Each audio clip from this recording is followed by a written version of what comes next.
du bien. Te prions de bénir ta parole dans nos cœurs. Sanctifie ces moments. Nous voulons nous disposer pour recevoir ce qui vient de toi. Ce qui vient de toi donne la vie. Ce qui vient de toi nous restaure. Ce qui vient de toi nous fortifie. Ce qui vient de toi nous regaillardit. Ce qui vient de toi, Seigneur, mon Dieu, nous bouleverse. Ce qui vient de toi, Seigneur, est parfait. Fais-nous du bien. Nous voulons nous taire pour que tu nous parles. Au nom de Jésus. Amen. Est-ce qu'on peut acclamer Jésus? Gloire à Dieu. Bénissons le Seigneur pour sa présence. Nous ouvrons nos vies dans Psaume 61, versets 2 à 5. Psaume 61, 2 à 5. C'est David qui parle. C'est la prière de David. C'est le désir de David. Le désir de quelqu'un qui a besoin du secours de Dieu. Quelqu'un qui a besoin de l'intervention de Dieu. Quelqu'un qui a besoin de voir Dieu l'amener dans une autre dimension, dans un autre niveau. De quelqu'un qui a soif de Dieu. De quelqu'un qui est fatigué de sa situation et qui désire que Dieu puisse l'amener dans une autre dimension. La prière, c'est l'expression du cœur de quelqu'un qui a besoin de l'intervention de Dieu. C'est l'expression du cœur de quelqu'un qui est fatigué du niveau dans lequel il se trouve. Quelqu'un qui est fatigué de la dimension dans laquelle il se trouve. Et il désire l'intervention de Dieu. Il désire la puissance de Dieu pour l'introduire dans un autre niveau. Psaume 61, 2 à 5. Nous connaissons ces passages. Nous avons prêché sur ces passages. Et je crois que Dieu veut encore nous parler quelque chose ce matin. Du bout de la terre, je crie à toi, le cœur abattu. Conduis-moi sur les rochers que je ne puis atteindre. Car tu es pour moi un refuge. Une tour forte en face de l'ennemi. Je voudrais séjourner éternellement dans ta tente, me réfugier à l'abri de tes ailes. Car toi, ô Dieu, tu exauces mes vœux.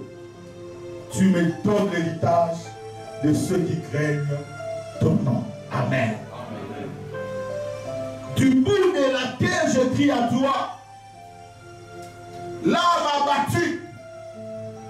Conduis-moi sur les rochers que je ne puis atteindre. David écrit ce psaume pendant qu'il était en train de fuir devant Saül. David a reçu l'onction royale. Mais au lieu de s'approcher du trône, c'est comme si l'onction qu'il avait reçue a créé des combats dans sa vie. Il était obligé de devenir fugitif. Il avait la promesse de devenir roi. Il avait la promesse de monter sur le trône. Alors qu'il aspire au trône. Alors qu'il a déjà l'onction pour être roi. Mais il y avait un autre roi qui était sur le trône. Quand David n'avait pas reçu l'onction, tout allait normalement. Il n'y avait pas de combat. Il n'y avait pas d'adversité. Il était dans son coin très calme. Il gardait à lui les troupeaux de son père. David n'a jamais demandé à Dieu de devenir roi. David n'a jamais demandé à Dieu de déposer l'onction sur lui. David n'a jamais demandé à Dieu de l'élever. Il était content de son travail qu'il faisait dans la bourse. Il gardait pas ses troupeaux, mais les troupeaux de son père, les brebis de son père. Mais un jour, alors qu'il n'avait même pas songé, David n'a jamais rêvé comme Joseph. Joseph au moins avait vu des gerbes, avait vu la lune, le soleil, les étoiles venir se prosterner devant lui. Mais David n'a fait aucun rêve. Il n'a reçu aucune prophétie qu'il serait roi. Mais dans son coin, dans la bourse, en train de garder les troupeaux de son père, Dieu l'a localisé. Dieu l'a vu. Je prie que là où tu es, que Dieu te localise. Tu es dans une brousse, éloigné des gens. Personne ne peut te voir. Mais laisse-moi te dire, là où les hommes ne peuvent te voir, Dieu peut te voir. Dieu est capable de nous voir, même dans les feux. Alléluia. Alors un jour, David, alors qu'il gardait les troupeaux, il voit quelqu'un venir l'appeler. Non, on a besoin de toi. Qu'est-ce qui se passe? Il y a un prophète qui est venu. Il a dit qu'il ne va pas partir aussi longtemps que toi, tu n'es pas arrivé. Il y a des frères qui sont déjà passés. Personne n'a été choisi, personne n'a été roi. On nous a dit de venir t'appeler. Et David arrive dans sa famille. Il va être loin au milieu de ses frères. Et depuis ces jours-là, les combats commencent. L'adversité commence. Des fois, tu te poses la question, pourquoi tous ces combats?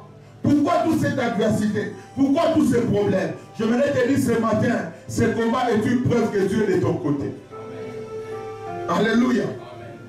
Le combat dans la vie est une preuve que nous marchons avec Dieu. Parce que si tu ne rencontres pas l'adversité, c'est que tu marches avec l'adversaire. David reçoit l'onction. Et Dieu va créer les circonstances pour qu'il soit introduit dans le palais. Arrivant dans le palais, il tue Goliath, nous connaissons l'histoire, je ne vous ai pas les détails. La jalousie commence à grandir dans le cœur de Saül. Papa Moukolo va dire qu'on jalousait moi. Des fois tu te dis, mais comment est-ce que il y a Moukolo, non, à ce moment-là, les combats peuvent commencer au bas âge à cause de ce que tu as déposé en toi. Et David, comme Saül cherchait à tenter à sa vie, cherchait à le faire mourir, il était obligé de devenir fugitif. Il va fuir loin de la terre. Il va fuir loin du trône. Il est obligé de se cacher. Comment ça se cacher? David, il est obligé de se cacher. La chose promise s'éloigne de plus en plus de nous. Dans 1 Samuel 23, David dit encore en jurant, il a dit à Jonathan, ton père sait bien que j'ai trouvé grâce à tes yeux. Et il aura dit que Jonathan ne le sache pas. Cela lui ferait de la peine. Mais l'Éternel est vivant et ton âme est vivante. Il n'y a qu'un pas entre moi et la mort. Il voyait la mort venir dans sa vie. Il dit, il n'y a qu'un pas entre moi et la mort. Alors qu'il a reçu l'onction. Et des fois, pour avoir la vie sauve, David était obligé de se transformer en Giséi pour qu'il soit méconnaissable, pour qu'il soit méconnu de ses ennemis.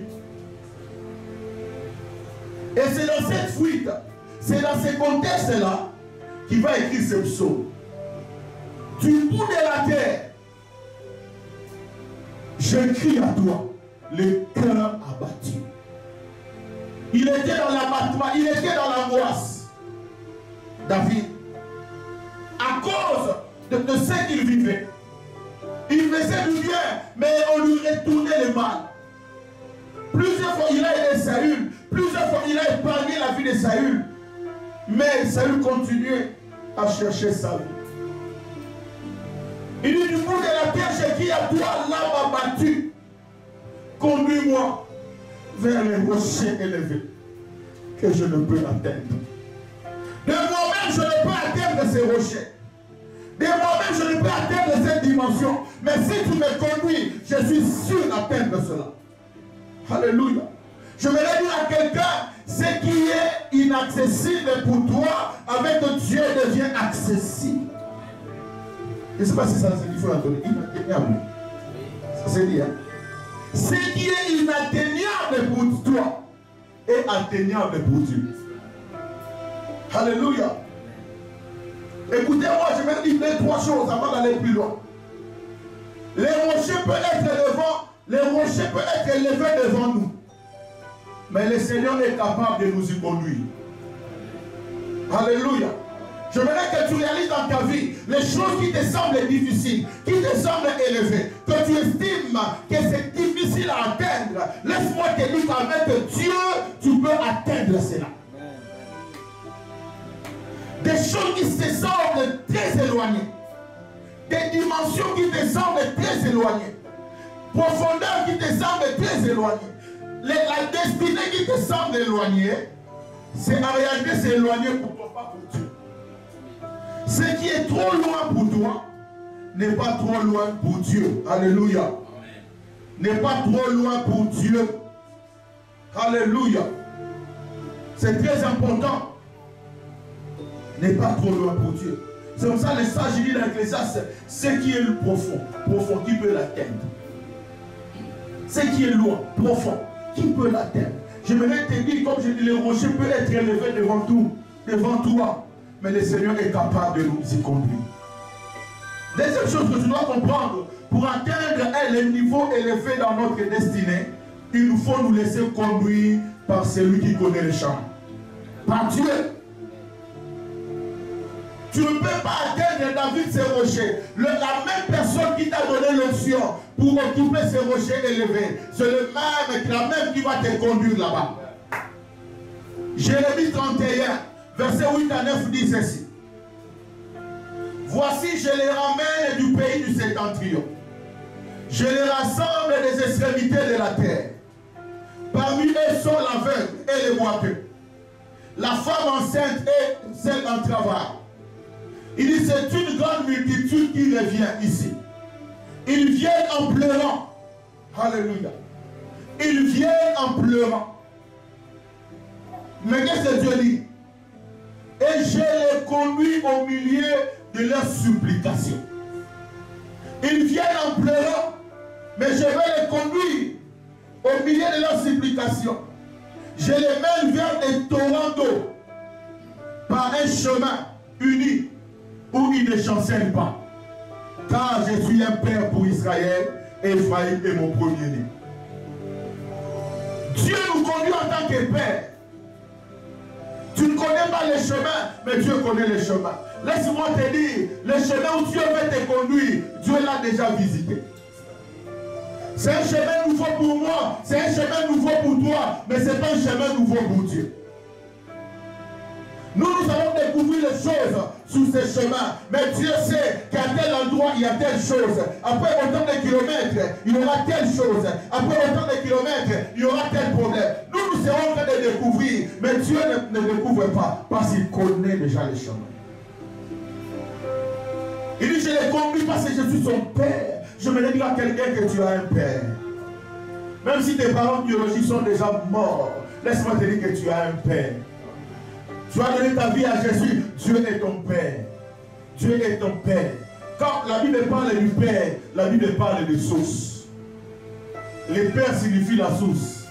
Quand il dit je suis un Père pour Israël, je suis la source. La source du bonheur, la source de la joie, la source de la paix, la source de la bénédiction. Je vais les conduire. Peut-être que tu es dans la même situation que David. Les promesses que Dieu t'a faites semblent éloignées. Tu es au bout. Il dit du bout de la terre, je crie à toi. Je suis au bout du rouleau. Tout ce que Dieu m'avait promis. On a prophétisé sur ma vie. Un prophète m'a même croisé, il m'a dit des choses. J'ai lu la Bible, j'ai vu des choses. Dieu m'a parlé. Mais aujourd'hui, je suis loin de la promesse de Dieu. C'est un peu comme Joseph. Joseph, dans son rêve, il voit les gerbes de son père et de ses frères, de sa mère, venir s'agenouiller devant sa gerbe. Il voit le soleil, la lune et les étoiles venir se prosterner. Donc dans la vision de Joseph, même quand son père a interprété le rêve, il dit, donc tu veux dire que tes frères et nous allons venir nous prosterner. Mais regardez ce qui se passe. Joseph est vendu. Il est allé loin de ses frères. Certainement en se dirigeant vers l'Égypte, le diable était en train de le souffler. Tu vois, Dieu t'avait dit quoi? Dans ta vision, tu avais vu quoi? Que tes frères, tes parents, venir se prosterner devant toi. Et regarde maintenant, tu t'éloignes d'eux.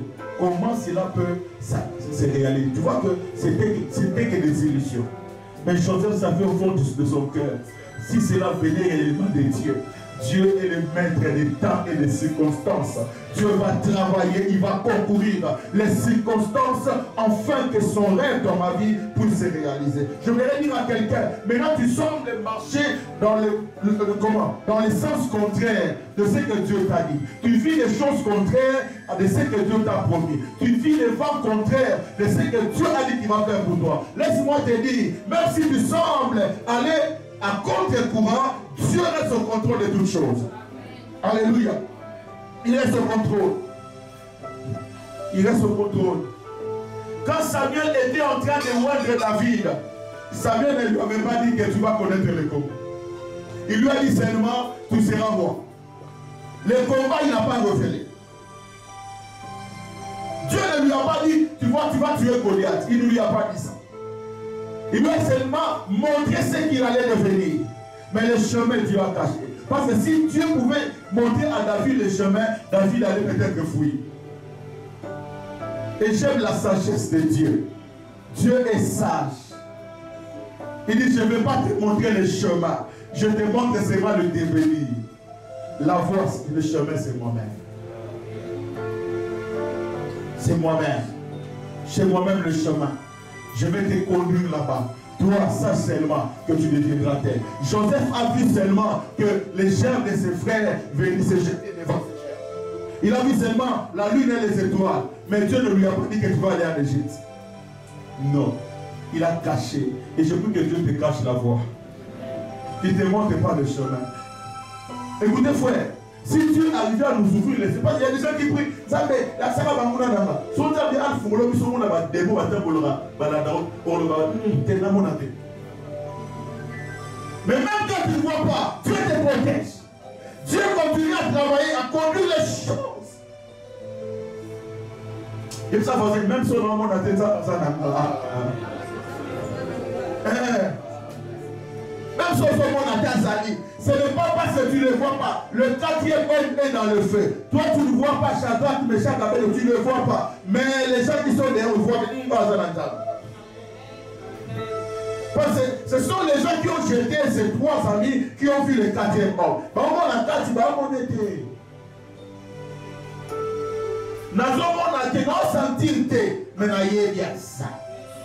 Je sais qu'il est là. Il me conduira. Frère, tu as besoin d'être conduit. Tu as besoin d'être conduit pour atteindre le rocher élevé. Oh, j'aime ce qui est écrit dans Acte 8. Alors que Dieu dit à Philippe de descendre dans le désert, il donne la précision. Et Philippe trouve un évêque éthiopien. Acte 8, 26 à 31. Il était en train de lire le prophète Esaïe. Et il va dire, comprends-tu ce que tu lis? Il lisait, mais sans comprendre. Il y a beaucoup de gens comme ça. Ils lisent, mais sans comprendre. On me dit, ah oui, donc là, je ne m'ai pas impressionné ma part. J'avais envoyé dans 6 jours. Papa, chaque temps, je vais jouer dans la journée. Je m'en curiosité dans le temps. Donc, ça à l'envers. Donc, à l'envers. Donc, il comprend tout ce que tu lis. J'aime la réponse de cet homme. Il dit, comment comprendrais-je si personne ne me conduit? Si personne ne me guide? Comment atteindre ces rochers de compréhension si personne ne me conduit? Comment saisir la pensée de Dieu si personne ne me conduit? Il faut se laisser conduire, frère, pour atteindre les rochers élevés.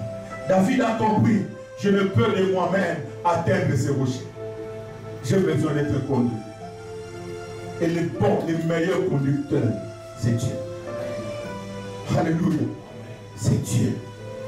Une autre chose que nous devons savoir, bien aimé, ce qui est élevé pour toi n'est pas élevé pour Dieu.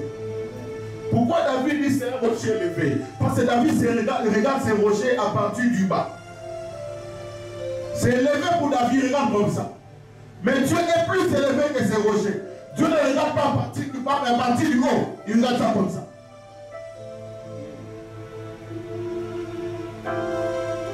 Dieu est plus grand que tes problèmes. Dieu est plus grand que tes maladies. Dieu est plus grand que tes ennemis. Il est plus grand. La Bible dit qu'il tient le monde dans sa main. Bien, mais s'il peut tenir le monde dans sa main, ton problème là c'est quoi? S'il peut tenir le monde dans sa main, le problème du Congo, un pays, petit pays dans le monde, c'est quoi? Rien du tout. J'aime ce que le psalmiste dit toujours. Dans Psaume 95, 3, 4, il dit ceci. L'Éternel est le grand Dieu. L'Éternel est le grand Dieu. Il est le grand roi. Il n'est pas le Dieu, il est le grand Dieu. Il n'est pas roi, il est le grand roi. Au-dessus de tous les dieux.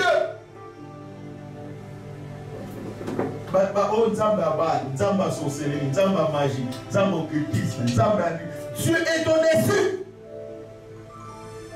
de tous les dieux. Il dit, c'est lui qui tient dans sa main les profondeurs de la terre.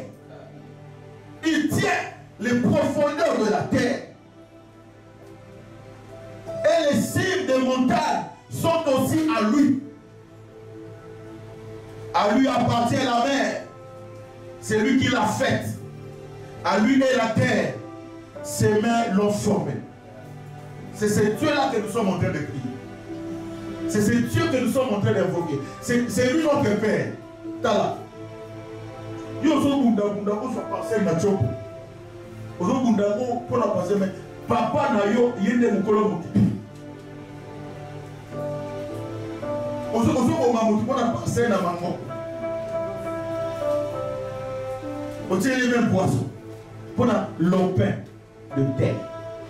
Alors que mon père, la terre lui appartient. La terre entière. La mer est à lui. Nous avons foncé pour la nuit. Si j'ai besoin, je demande à mon Père. Amen. Je demande à mon Père. Bien-aimé dans le Seigneur, nous devons chercher à ce que Dieu nous conduise.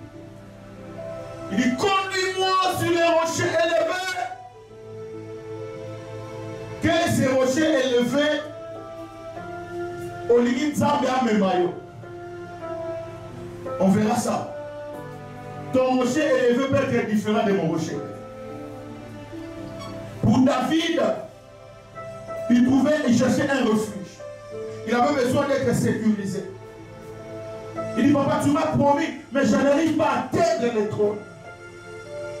Je marche à contre, je marche au sens contraire des choses que tu m'as promises. Mais Dieu, il tient le monde dans sa main. Toi, tu vois ton futur loin. Mais ton futur lointain, c'est le passé de Dieu. Est-ce que tu me comprends? Ton futur lointain, c'est le passé de Dieu. Parce que Dieu a déjà visité ton futur. C'est comme ça qu'il devait te conduire. Quand toi tu dis mon avenir, ton avenir c'est le passé de Dieu. Oh mon avenir. Mais ça veut dire où ton avenir n'a visité et comme il passait là. Quand on se rend dans l'avenir, ça n'a pas passé. Qui n'a passé. Quand tu as dit à Abraham, va m'offrir ton fils, il dit, j'ai choisi un endroit, Moria, montagne. Dieu venait déjà de cette montagne. Il avait déjà prévu un bélier là. Pour Abraham, c'était l'avenir, mais pour Dieu, c'était le passé. Et il peut te conduire facilement parce qu'il connaît le chemin. Parce que, je dirais bien, il est lui-même le chef. Alors, permettez-moi de donner certaines définitions. Quand nous disons conduire, conduire, ça veut dire quoi? Conduire, c'est mener une personne d'un endroit à un autre. C'est ça, conduire. Quand David dit, conduis-moi, il me dit, Seigneur, fais-moi quitter où je suis et amène-moi à un autre endroit. Fais-moi quitter la médiocrité, amène-moi à l'excellence. Vers ces rochers élevés, conduis-moi. C'est-à-dire amener quelqu'un d'un endroit à un autre. Conduire, c'est le pousser. Pousser la personne, pousser quelqu'un. Conduire, quand il conduit, c'est diriger. David devait dire, Seigneur, dirige-moi. Je ne veux pas me diriger moi-même. Je ne vais pas me conduire moi-même. Écoutez bien aimé, lorsque vous rencontrerez les combats, l'adversité dans votre vie, Dieu n'interviendra que dans la mesure où c'est lui qui vous dirige dans ce chemin. Dieu n'est pas avec vous sur un chemin où il ne vous conduit pas. C'est comme ça, dans les déserts, il était avec le peuple d'Israël, parce que c'est le chemin que lui avait tracé. Quand ils ont eu faim, Dieu a donné à manger. Quand ils ont eu soif, Dieu a donné à boire. Mais si tu t'hasardes d'entrer dans un chemin où Dieu ne te conduit pas, tu vas connaître des problèmes et des problèmes. Diriger. Conduire, c'est diriger. Conduire, c'est guider. Guider. C'est lui montrer le chemin à suivre. Quand David dit du bout de la terre, je crie à toi, conduis-moi, montre-moi le chemin que je dois suivre. Je ne veux pas suivre mon propre chemin. Je ne veux pas faire ma volonté, mais je veux faire ta volonté. Je ne veux pas emprunter un chemin comme l'autre. Comme c'est une plaine arrosée. Ah, c'est bien là-bas. Tu peux voir une plaine arrosée, mais au bout, il peut y avoir Sodome et Gomorrhe. Tu suis un chemin parce que ça brille. Mais laisse-moi te dire, si Dieu n'est pas dans ce chemin, tu vas connaître des choses. Tu t'engages dans un mariage, tu t'engages avec un homme parce qu'il a l'argent. Pour toi, les critères, c'est avoir l'argent. C'est pas mauvais. Si Dieu te donnait un homme qui a beaucoup d'argent, gloire à Dieu. Mais rassure-toi que tu es sur le chemin de Dieu. Beaucoup pleurent aujourd'hui parce qu'ils se sont conduits eux-mêmes. Ils n'ont pas laissé, ils ne se sont pas laissés diriger par Dieu. Oh, on verra ça plus tard. Le psalmiste dit, l'Éternel est mon berger, je ne manquerai de rien. Il me dirige, il me conduit. Quand c'est lui qui te conduit, tu ne manqueras de rien. Ah, tu ne m'as pas compris. Je dis, quand c'est le bon berger qui te conduit, tu ne manqueras de rien. C'est David qui a écrit ça. Tu savais ce qu'il disait. Conduire veut dire le convoyer. Convoyer quelqu'un. Piloter, orienter, escorter, impulser. C'est ça conduire. Impulser. Ah, je prie que Dieu te donne de l'impulsion. J'ai dit que Dieu te donne de l'impulsion pour que tu sois propulsé. Alléluia. C'est comme ça Moïse dans Exode 33, 14 à 15, il dit, l'Éternel répondit, je marcherai moi-même avec toi et je te donnerai du repos. Moïse lui dit, si tu ne marches pas toi-même avec nous, ne nous fais point partir d'ici. Je voudrais dire à tous nos bien-aimés politiciens, l'heure est arrivée de laisser le Seigneur conduire les affaires de ce pays. Ce n'est pas seulement les chrétiens qui doivent le dire, ce n'est pas seulement les hommes de Dieu. Mais que les chefs de l'État, que les chefs du gouvernement, que les chefs des institutions disent, Seigneur, nous ne partirons pas si tu ne nous conduis pas. Dieu dit, je marcherai moi-même avec vous. Avant c'était la colonne. Avant c'était l'ange. Mais moi il dit non, ton lébi va ange pour la bichot. Si toi-même tu ne marches avec nous, si toi-même tu ne nous conduis, ne nous laisse pas partir d'ici. Bien-aimé dans le Seigneur, n'entreprends jamais quelque chose sans être sûr d'être conduit par Dieu étape après étape. Beaucoup d'entreprises échouent, beaucoup de mariages échouent, fait d'impact lié à la direction divine, lié à la conduite divine. Plusieurs pleurent aujourd'hui parce qu'ils n'ont pas été conduits par Dieu comme il s'est levé. Oh, je prie le Seigneur qui te conduise. Alléluia. Qui te conduise. Par rapport au choix de ta vie, par rapport aux décisions, tu as besoin d'être conduit. Moïse dit oui, si toi-même tu ne pars avec moi, avec nous ne partirons pas d'ici. Nous préférons rester sur place avec Dieu que de partir sans Dieu. Si je vais rester sur place, au même poste, sans être sûr que les pas que je vais franchir, tu n'es pas avec moi, je préfère ne pas partir. Alléluia. Là est arrivé que les chrétiens disent, je refuse une promotion où tu ne me conduis pas. Je refuse un travail que tu ne me donnes pas. Même quand ton chef te dit, tu dois coucher avec moi, il faut lui dire, je préfère rester à ce niveau avec mon Dieu que d'aller plus loin sans Dieu. C'est un verset que Joseph a vécu dans la maison de Potiphar avec la femme de Potiphar. La femme de Potiphar dit à Joseph, je vais t'amener vers un rocher élevé. Moi, mon mari m'écoute facilement. Je vais t'amener vers un rocher élevé. Joseph dit, je préfère rester à ce niveau. Je préfère demeurer intendant. Je préfère demeurer comme ça pauvre avec mon Dieu que de franchir une étape sans mon Dieu. Alléluia. Conduis-moi vers ce rocher. Du bout de la terre, je crie à toi, l'âme abattue. L'âme abattue.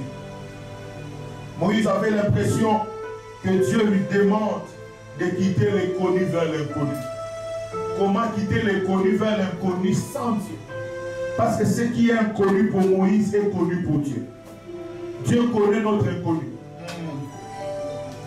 Ah, je répète. Dieu connaît ton inconnu. Amen. Quand il appelle Abraham d'aller vers l'inconnu, c'était inconnu pour Abraham, mais c'était connu par Dieu. Dieu avait tout planifié. C'est comme ça, frère.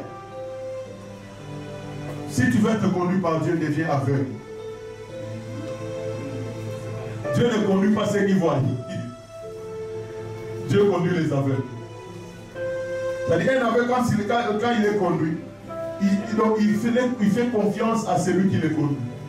Enfin, lui ne connaît pas où mettre les lunettes. Il sait que c'est lui qui me conduit là. Alléluia. C'est ça, conduire. Il dit, vers atteindre, ça veut dire quoi? Vers les rochers que je ne peux atteindre. Atteindre, c'est parvenir à un endroit. Atteindre, c'est accéder. Atteindre, c'est arriver. Tu arriveras. Amen. Donc, j'ai dit que tu vas arriver. Amen. Avec Dieu, tu arriveras. Et avec Dieu, on arrive toujours. Non, ça ne peut pas comme ma cacaca. Ça peut prendre le bita, mais au coma. Frère, le mot de loi, attends, il y a lui qui attend. Attends, où Méli? Lui qui attend. Attends, lui qui attend. Non, ça ne peut pas au coma. Fanda, la quitte est Likia. Fanda, la quitte est Likia. Tu arriveras. RDC, il coma. Même 60 à 50 ans après, coma. Attends, on a lié à moi de balle dans ma balle. Attends, on a balle dans la balle. Cocolo. Parvenir. Avec moi là, je ne peux parvenir moi-même. Une vie de consécration, je ne peux l'atteindre moi-même. Une vie de crainte de Dieu, je ne peux l'atteindre moi-même. Une vie de sanctification, je ne peux l'atteindre moi-même. Une vie d'abandon du péché, je ne peux l'atteindre. J'ai besoin que tu m'y conduis. Atteindre ces jours et joindre. Atteindre, c'est réussir l'objectif. L'objectif, c'était qu'il soit sur le trône. Mais il vit le contraire. Il dit, Seigneur, si tu me conduis, je vais atteindre l'objectif. Trop souvent, nous échouons nos objectifs parce qu'on se conduit seul vers ces objectifs. Tout un voisin qui te conduit. Tout un lieu qui te conduit. Et si c'est toi-même, on va voir ça. Les différentes personnes qui conduisent. Je crois qu'on va sur ça dimanche prochain. Qui te conduit. On échoue parce qu'on est mal conduit.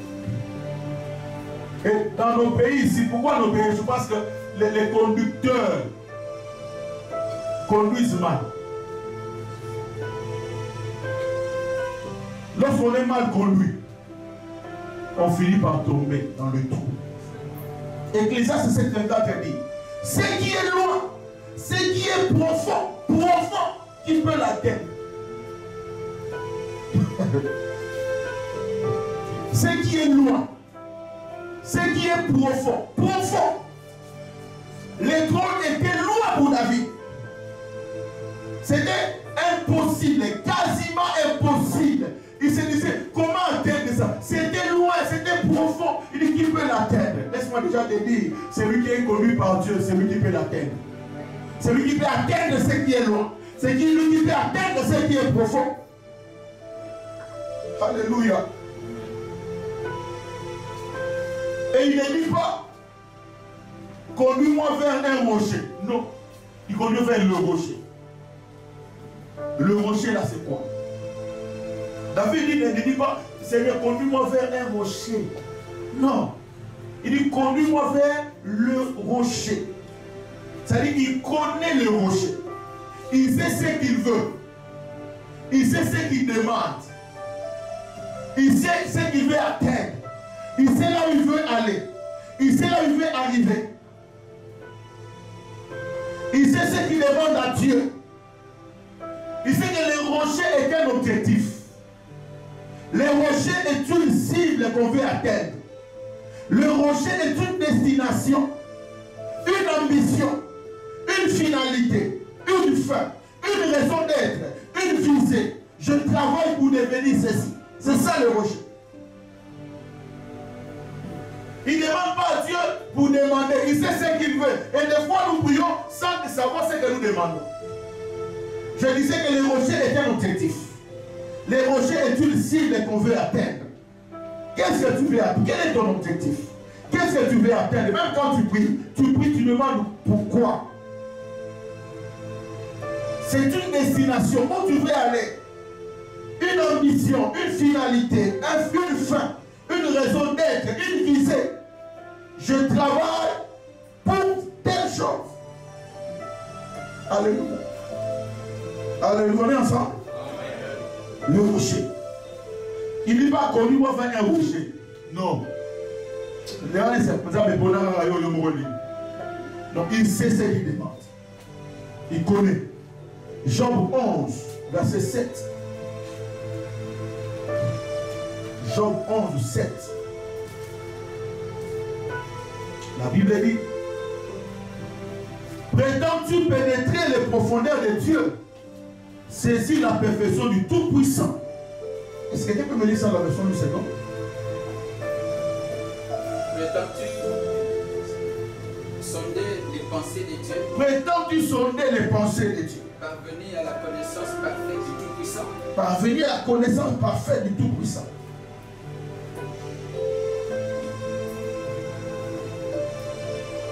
Les rochers élevés, bien-aimés, dépendent de toi, dépendent de lui, dépendent de moi. Ça dépend d'une personne à une autre.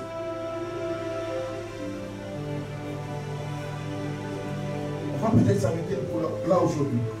Je disais que les rochers élevés, ça dépend de toi. Ça dépend d'une personne à une autre. Pour Anne, les rochers élevés, c'était l'enfant.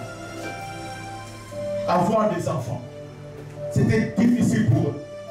C'était un rocher élevé. Et quand Anne priait, elle pouvait dire, c'est conduis-moi vers ces rochers élevés. Elle priait pour les enfants. Alors quand toi tu as, peut-être toi, tu as déjà des enfants, tu pries pour le travail, ou bien tu pries pour la sanctification. Il ne faut pas dire que celui qui prie pour les enfants est charnel. Hein? Les rochers élevés dépendent d'une personne à une autre. Pour toi, peut-être que tu es en train de lutter pour mener une vie de sainteté. Mais hier, a déjà à l'écart de la sainteté. A mené Nango. Elisabeth a mené déjà vie à sainteté. Mais hier, Moshe levait des abanes. Quand elle s'approchait de Dieu, elle savait ce qu'elle voulait. Elle savait ce qu'elle voulait. Elle pouvait dire comme David, conduis-moi vers les rochers élevés que je ne peux atteindre. Peut-être c'est le mariage pour d'autres. Il ne faut pas dire que c'est qui pour les mariages sont charnels. Non. Non. Peut-être d'autres cherchent la guérison. Ça dépend d'une personne à l'autre. Rocher élevé. Des rochers élevés que je ne peux atteindre. C'est-à-dire, j'ai tout essayé. J'ai tout fait. Mais je n'arrive pas à atteindre. Mais Seigneur, toi tu peux me conduire. J'ai vu les médecins. On m'a tout donné.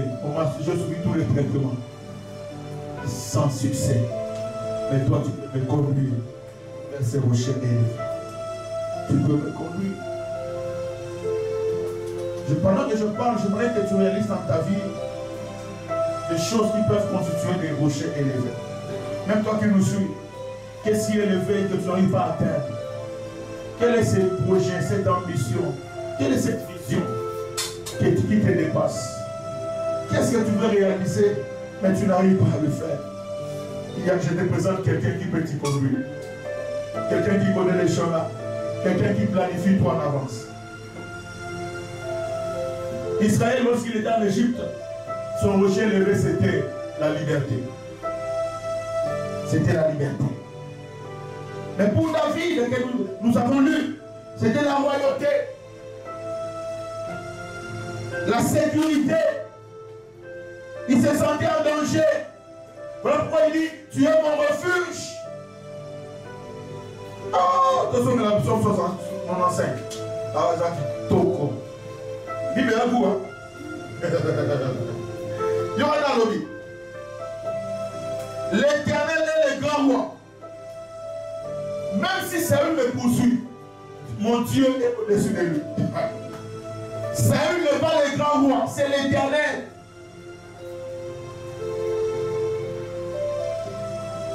Il est le grand roi au-dessus de tous les dieux. C'est lui qui tient dans sa main les profondeurs de la terre. Et les cimes des montagnes sont aussi à lui. À lui appartient la mer. C'est lui qui l'a faite. À lui est la terre. Ses mains l'ont formée. Venez et prosternons-nous. Ployons les genoux devant l'Éternel qui nous a créés. Il est notre Dieu. Mais David, mais comment toi, tu es enfoui, tu es fugitif. Comment tu appelles les gens à se prosterner, à adorer encore les seigneurs? Il ne se plaît pas. Zambé nanae, badola badinaï, Zambé, badana joué par quoi? Tout le monde a vu dans mes où tu vas bien. Nami tout ni Zambé. Bona ni boye. Bona ni boye. Bona ni. Non! Non! Je suis au bout de la terre. Mais venez même au bout de la terre, nous allons nous prosterner. Nous allons l'adorer même au bout de la terre. Même dans les déserts, même dans la sécheresse, je ne vais pas me plaindre. Yes, yeah. On a vu la mère comme on a dit, pas j'ai vu la mère comme une histoire en mini. Moi, je me dis, bon, on chante mélancolisme. On chante. Il dit, venez. Même quand je suis prêt à me prosterner. Je suis prêt à adorer le roi des rois. C'est lui qui tient le monde dans sa main. C'est lui qui nous a créés. Il est notre Dieu. Nous sommes le peuple de son pâturage. Les troupeaux que sa main conduit. Est-ce que les troupeaux que sa main conduit en ces lieux? Nous sommes les troupeaux que sa main conduit. Aujourd'hui, si vous entendez sa voix, ne vous amusez pas comme à Mériba. Comme au jour de l'incident de Massa dans les déserts. Il venez, prosternons-nous, adorons le Seigneur. En d'autres, David veut dire, même si je n'atteins pas ces rochers, mais mon désir le plus profond, c'est de l'adorer. Amen. Pas celui qui conduit son troupeau. Il dit, nous sommes les troupeaux que sa mère conduit. Les rochers, je ne sais pas quel est ton rocher élevé ce matin. J'aimerais que tu puisses prier avec moi. On va continuer dimanche prochain. Dimanche prochain, on va parler de qui peut nous conduire.